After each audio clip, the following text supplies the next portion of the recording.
ये मस्जिद क़िबलतैन है। मस्जिद क़िबलतैन का अंदरूनी मंजर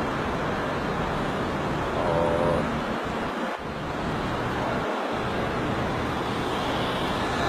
ये एंट्रेंस है।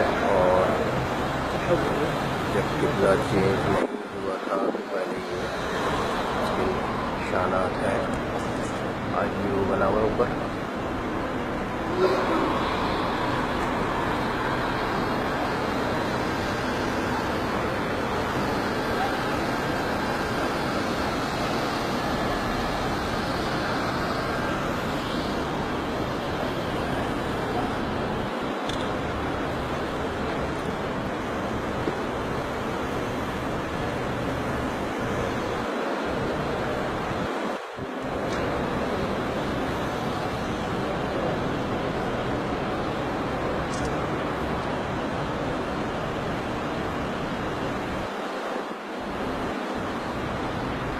नूर के टाइम में पहले किबला इस तरफ था।